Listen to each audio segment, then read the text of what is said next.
بسم الله الرحمن الرحيم. حلقة جديدة ومباراة النادي الأهلي ونادي طلائع الجيش اللي انتهت بفوز نادي طلائع الجيش 2-1. والواحد الحمد لله والفضل لله يعني كان بين اختيارين: ينزل يخرج ولا يقعد يتفرج على الماتش. والحقيقة أنا عملت ميكس كده، اللي هو قلت إيه، أنا هحاول بقى أجيب البرامج اللي هي بقى ممكن تذيع الماتش على الموبايل، وإيه الحاجات اللي هي بتقطع كتير دي، تمام. واخرج لا يعني مش هفضل النادي الاهلي المره دي على متعتي انا الشخصيه. والحمد لله ده كان اصح اختيار انا اخترته خلال اخر كام يوم. ان انا ما وقفتش حياتي، ان انا ما عطلتش نفسي، ان انا ما انتظرتش النادي الاهلي، ان انا ما استنيتش حاجه جديده.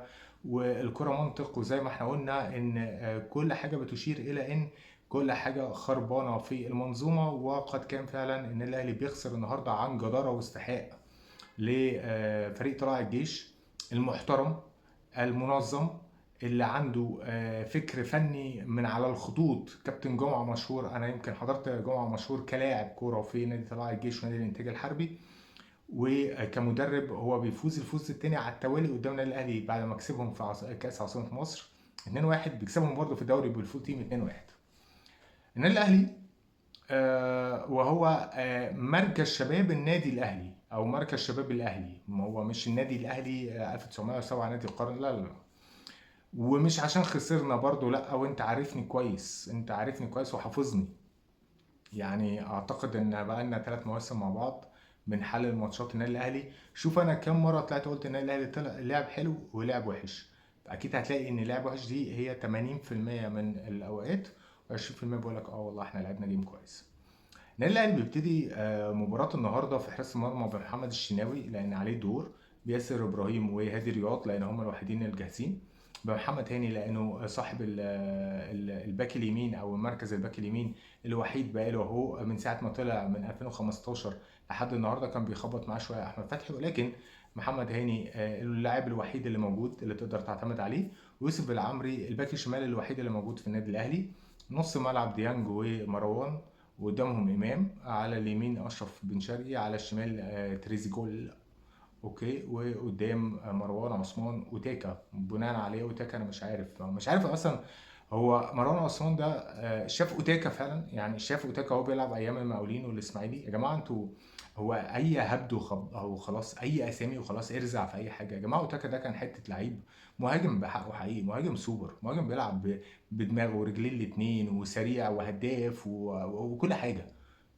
ايش جاب لي جاب يعني بناء عليه اوتاكا زارته خلاص، اسماء وخلاص. بنقول بسم الله الرحمن الرحيم. والهدف الاول لطلائع الجيش من ضربه ركنيه اتعودنا عليها، دربكه بتيجي لمحمد عاطف لاعب طلائع الجيش، بيغمسها كده بوش رجله او بكعب رجله، جول عادي صباح الفل، مفيش مشكله. العب يا اهلاوي، هو هو هو الحاجات اللي احنا عارفينها دي. ان الاهلي كان بيضغط الشوط الاولاني ضغط امامي، وكان بيجيله بعض الكور وكان بيضيع كل الكور. ومن هجمه ركنيه ضاله بتتلعب بالعرض، بيدخل هادي رياض بيحطها بعد ما الكره بتتكحول في كل اللعيبه، وبيكملها ياسر ابراهيم في الجول. 1-1 بعد 21 دقيقة، يعني انت جاي فيك جول في الدقيقة الرابعة بعد ربع ساعة، انت رجعت تقريبا. فانت قدامك 80 دقيقة ولا 70 دقيقة تلعب بقى وتكسب. لا مفيش، انسى. انسى يا بيه، انسى يا بيه. ليه؟ لان العبد الله قال لك ان الفرقه دي متكونه غلط. هي يا جماعه هي مش فكره روح الفانيلا. كله دلوقتي طلع يقول لك لا اصل دي مش روح الفانيلا، لا اصل المدرب نمطي وجبان، لا اصل الانتقالات وموسم الانتقالات ما كانش على مستوى، لا اصل انت طلع من عندك محمد عبد المنعم من من سنتين وما قدرتش تعوضه. المهم يا سيدي، الجول بيجي بنتعادل، بنحاول نضغط، نحاول نجيب اجوال، ما فيش. صباح الفل. الشوط الاول بيخلص من غير اي حاجه، شويه كور عشوائيه وغائيه ضاله، ما فيش خالص. بنبتدي الشوط الثاني برضه بكور عشوائيه، صباح الفل، ولا اي حاجه. بص انا انا عايز اجري عشان اوصل للنقطه اللي انا عايزها. المهم يا سيدي، من عن طريق احدى الهجمات بيتالق فيها الشناوي، وكانت هتيجي الجول الثاني. وسبحان الله ربك اصله برضه عدل، ربنا عدل يا جماعه، ربنا عدل، والمنطق دايما بينتصر. طلائع الجيش بيعمل هجمه مرتده بشكل محترم، بشكل مميز، لانها فرقه مميزه، لانها فرقه بتعرف تلعب كوره وعارفه هي عايزه ايه من الماتش، وعارفه ازاي تلعب كوره على ارضيه ملعب استاد الكليه الحربيه. بيقدروا ان هم يجيبوا الجول الثاني عن طريق هجمه بثلاث رواح. كرة بتروح وتيجي وتخبط في ال 18، مفيش حد مغطي وحد راجع، صباح الفل. الجول التاني تنزل انت بقى بزيزو وميزو وكرابيزو وحسين الشحات ومحمد شريف واي راتش في الحماده وايه، والماتش بيخلص 2-1 وانت بتخسر المباراة التانية في الدوري الموسم ده، ومتعادل 6 7 ماتشات ومتأخر عن الزمالك ب3 نقط، والزمالك لسه ليه ماتش ب3 نقط هياخدها، يبقى فرق عنك ب6 نقط، وانت فاضل لك 6 ماتشات وهو يبقى فاضل له 6 ماتشات. فانت مطالب ان الزمالك يخسر له ماتشين او يقع له ماتشين وانت تكسبه كمان، فتقدر ان انت تكسب الدوري ده على اساس ان انت هتكسب كل الماتشات اللي فاضله. طبعا انا اشك في ذلك تماما تماما، بل بالعكس انت بتقترب كل القرب من ان انت تنافس على مركز الثالث والرابع وتلعب كونفدراليه. خراب بيوت طبعا لان انت ماديا هتتفشخ. فالفكره كلها، النقطه المهمه ان احنا بنينا الفرقه غلط. الفرقه اتبنت بصفقات كيديه، صفقات بيب بيب، ولا اي حاجه، ما فيش اي فكر كروي موجود. احنا عندنا كابتن، عندنا لجنه الحكماء، عندنا لجنه التخطيط، عندنا السكاوتي، عندنا اللي ما اعرفش مين، عندنا محمد يوسف ماسك ايه، وليد صلاح ماسك ايه، مين ماسك مين، ما تفهمش اي حاجه. شغالين باصحاب او يعني اهل الثقه وليس اهل الخبره واهل المعرفه، ودي نتيجه طبيعيه جدا جدا جدا للي احنا شايفينه. موسم كارثي بكل المقاييس توقعناه وبيحدث بالفعل، ومش كل مره الزباين اللي معاك هيسقطوا نقط فانت تلاقي نفسك بطل الدوري وايه وكل اللي حصل ده كانه لم يحدث. الموسم اللي فات كان موسم استثنائي، عملت فيه برضو بعض الاخطاء ساعدك في كده، عدم وجود الزمالك كمنافس وفقدان بيراميدز لماتشين ورا بعض، هو ده يمكن اللي ركبك الدوري، وعدم خصم 3 نقط منك هو ده اللي اداك الدوري. ولكن انت النهارده معاك 2 من المنافسين فايقين، الزمالك الافوأ الاعلى فنيا والافوأ واللي عنده جماهيريه واللي عنده روح واللي عنده يقدر يعمل موسم اعجازي، وبيراميدز بامكانياته وكل حاجه، ومن وراك ومعاك بينزل عليك مين؟ سيراميكا، وما تنساش. فانت الاضعف دفاعيا وسط الاربع فرق دول، الاضعف كرويا وادائك باهت هجوميا وسط الاربع فرق دول، ما عندكش اي فكر. شويه اشباح في الملعب وشويه اشباه لعيبه وجهاز فني ضعيف، مش عارف. الفرقه باينه وواضحه وعندنا كوارث وباينه الكوارث ومن اول الموسم ومن قبل ما الجهاز الفني ده يجي ويشتغل وكل حاجه، ومع ذلك مفيش اي حاجه بتحصل. اذا احنا نستحق ما نحن فيه الان. مش عايز يعني الناس متفاجئه، هتطلع تلاقي صياح وازاي والاهلي واللعيبه وما اعرفش ايه وكل، يا حبيبي المجلس الاداره 100% 100% هو المسؤول. ساعات انت بقى بتيجي تلوم اللعيبه بقى في ماتش، تلوم المدرب في ماتش، تحملهم اللي هما الاثنين، لكن انت ما تجيش تعك الطبخه من الاول وبعد كده تسلت ايدك وتسلم بقى ايه الجهاز الفني ده اضعف حلقه، وبعد كده من ورا شويه لجان على اللعيبه وبتاع، لعيبه تيجي ولعيبه تمشي والكلام ده كله. لا، انت عاكك الفرقه، مكونها بشكل غبي وغلط، انتقالات اللعيبه كلها غلط في غلط، تخطيطك كله غلط في غلط في غلط. ده لو انت بتخطط، اقول لك على حاجه، ده انت لو ما بتخططش يبقى احسن. يعني لو انت سايبها بركاوي اللهوي كده ده يبقى احسن، لكن انت ما فيش. احنا مستغربين ليه؟ انا النهارده خلاص احنا خسرنا رحت بقى رايح اكل وسحور وبتاع وصباح الفل، خلاص بقى ما انا هقدر نفسي ليه؟